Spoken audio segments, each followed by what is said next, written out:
Good morning all of you. आज का हमारा टॉपिक है राष्ट्रपति की वीटो शक्तियां। इनको निषेधाधिकारी शक्तियां भी कहा जाता है।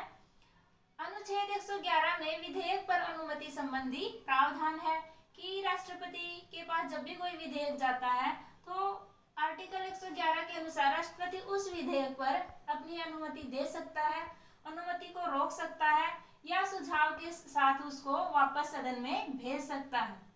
वीटो जो शब्द है लैटिन भाषा का शब्द है, इसका सब अर्थ होता है रोकना। वीटो जो पावर होती है किसी भी राष्ट्राध्यक्ष को आम लोगों से अलग बना देती है। भारत के राष्ट्रपति को 3 प्रकार की वीटो प्राप्त है। फर्स्ट है आत्यंतिक वीटो, एब्सोल्यूट वीटो, इसको इंग्लिश में कहा जाता है। इसको संवैधानिक वीटो भी कह सकते हैं। इसका प्रयोग ज्यादातर राष्ट्रपति गैर सरकारी विधेयकों पर करता है। गैर सरकारी विधेयक कौन से होते हैं?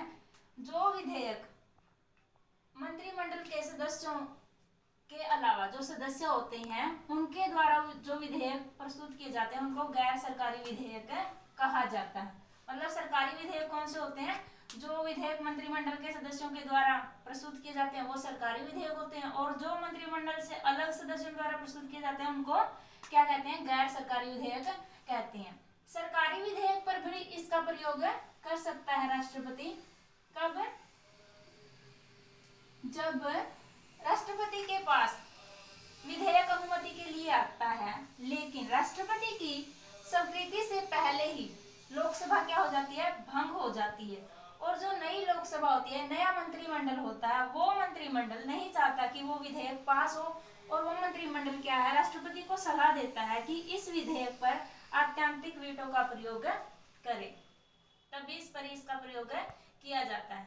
इसको संवैधानिक इसलिए कहा जाता है, और इसके लिए राष्ट्रपति किसी के प्रति उत्तरदायी नहीं होता। मतलब उसको जरूरी नहीं है वो किसी को जवाब दे कि इसने इसका प्रयोग क्यों किया। दूसरी है निलंबनकारी वीटो या सस्पेंशन वीटो, इसको कहा जाता है। इसमें क्या होता है? इसमें राष्ट्रपति किसी विधेयक को कुछ टाइम के लिए रोक सकता है या विधेयक पर अपने सुझाव के साथ उसको वापस भेज सकता है, लेकिन अगर वही विधेयक दोबारा राष्ट्रपति के पास आता है तो राष्ट्रपति को उस पर अपनी स्वीकृति क्या है? देनी पड़ती है। दोबारा आता है तो जो धन बिल होते हैं उन पर राष्ट्रपति निलंबनकारी जो वीटो होती है उसका प्रयोग नहीं कर सकता। ये बात ध्यान देने वाली है कि जो धन बिल होते हैं उन पर राष्ट्रपति निलंबनकारी वीटो का प्रयोग नहीं कर सकता। जो तीसरी है पॉकेट वीटो,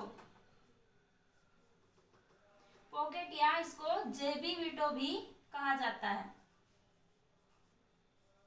इसका क्या मतलब होता है कि जो पॉकेट वीटो होती है इसको राष्ट्रपति इस विधेयक को राष्ट्रपति अपनी जेब में डाल लेता है। ना तो विधेयक पर अनुमति देता, ना ही सुझाव के साथ उसको वापस भेजता, ना ही कोई उत्तर देता, मतलब उसको जेब में डाल लेता है। कितने समय तक डालता है ये राष्ट्रपति पर डिपेंड करता है। इसका प्रयोग सबसे पहले 1986 में भारतीय डाक संशोधन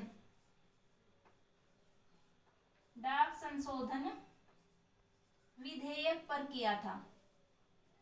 ये क्वेश्चन बहुत बार आता है कि जो पॉकेट वीटो का प्रयोग सबसे पहली बार कब किया था? 1986 में किया था भारतीय डाक संशोधन बिल पर। किसने किया था? तत्कालीन जो राष्ट्रपति थे श्री ज्ञानी जैल सिंह ने किया था। ये ध्यान देने वाली बात है। अब इनको याद करने की एक छोटी सी ट्रिक है, आप उसको याद कर सकते हैं, जैसे PAS, क्योंकि हिंदी में इनके नाम अलग अलग हो सकते हैं। आप लोगों ने इंग्लिश में देखना है। P से पॉकेट, A से एब्सोल्यूट,